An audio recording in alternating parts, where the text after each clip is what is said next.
Okay, I believe this is video 5. I'm starting to lose count. Video 5 for week 6, and we looked at the first PowerPoint. Now, right here under videos, my videos are all that I'm recording right now are also going to be posted. So these will no longer, be the first documents posted under videos. They'll be, the last ones. So we looked at Toulmin Argument. I think it is an excellent PowerPoint provided by Professor Mike Franco. And then this one's shorter called Writing the Toulmin Thesis. So let's open it up. There again is a cover page. So slide 2 reviews the types of claims for you. There actually was a slide about that in the first PowerPoint. So it reviews claims of fact, value, and policy for you. And then your claim criteria. So this is true of any claim. It must be debatable and defendable. So if your thesis is not debatable, you will be writing a report rather than an argument. And if you find that your thesis or statement is a fact, you need to revise it so that it's a debatable claim. And then also they point out if your thesis goes too far, and that's why, we try to be really careful with that in a Toulmin argument, you will not be able to defend it no matter how much research you conduct. So if you find that you cannot support your thesis, then you're going to want to scale it back. And so that's why we want to make our thesis very reasonable and avoid extremes. So then they give some example claims. Following is an example of a claim that is not debatable. As such, it's not really a claim, it's a statement of fact.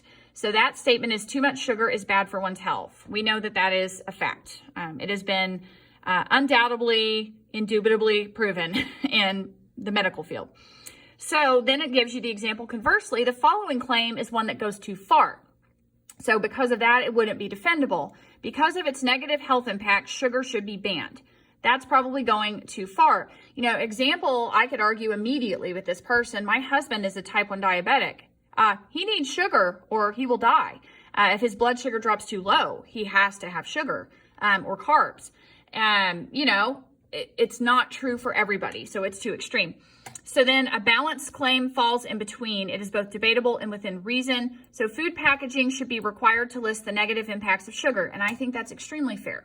Absolutely. So that's making what we call a reasonable claim.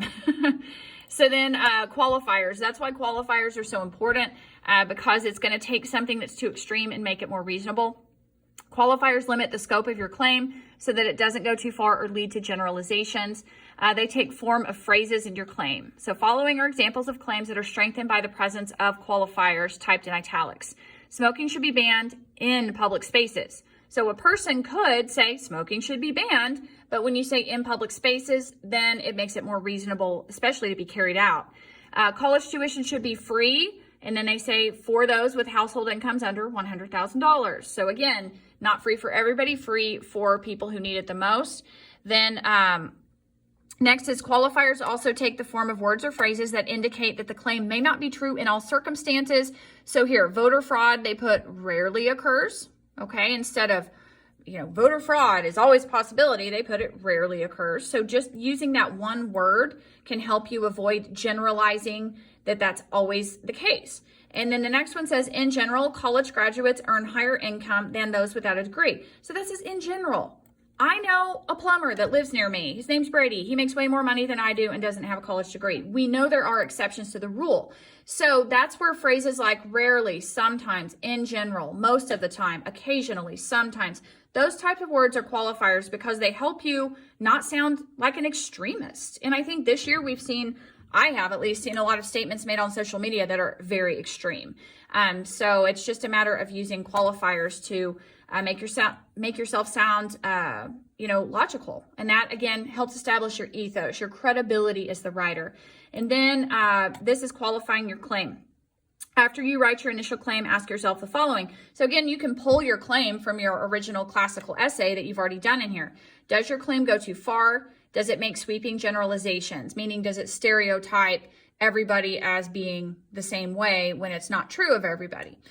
Can I rephrase my claim so that it's more precise and honest? Can I add language to my claim to show my audience that I'm objective and fair? If I were to limit my claim, how would it make my argument more truthful, or would it even make your argument more truthful? Is my initial claim too difficult to defend? And does my claim reflect the complexities of the issue? And that is also true. Sometimes a claim is very simple and the issue is very complex. So sometimes taking that complex issue and breaking it into a specific piece will help you a little bit. So that's the PowerPoint presentation on helping you write a Toulmin thesis. So then there is outlining the Toulmin argument. We actually saw an example of an outline as the last slide on the first PowerPoint, and I believe it appears again unless the topic has been changed to something else. But again, you have a cover page.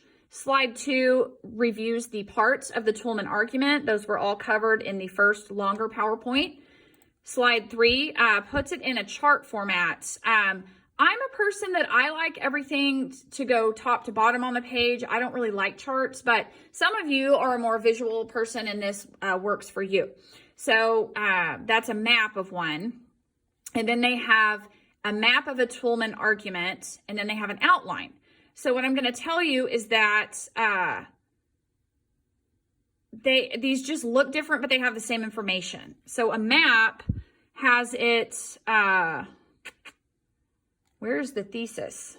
Oh, the claim is over here. So the claim, college tuition should be free, and that then the qualifier is in the middle. That's why it confuses me, because I don't like the way this is laid out. So the qualifier is in the middle. It has all of the parts in a map format. So if your brain works that way for that to make sense for you, you go with that. But for me, it makes sense this way.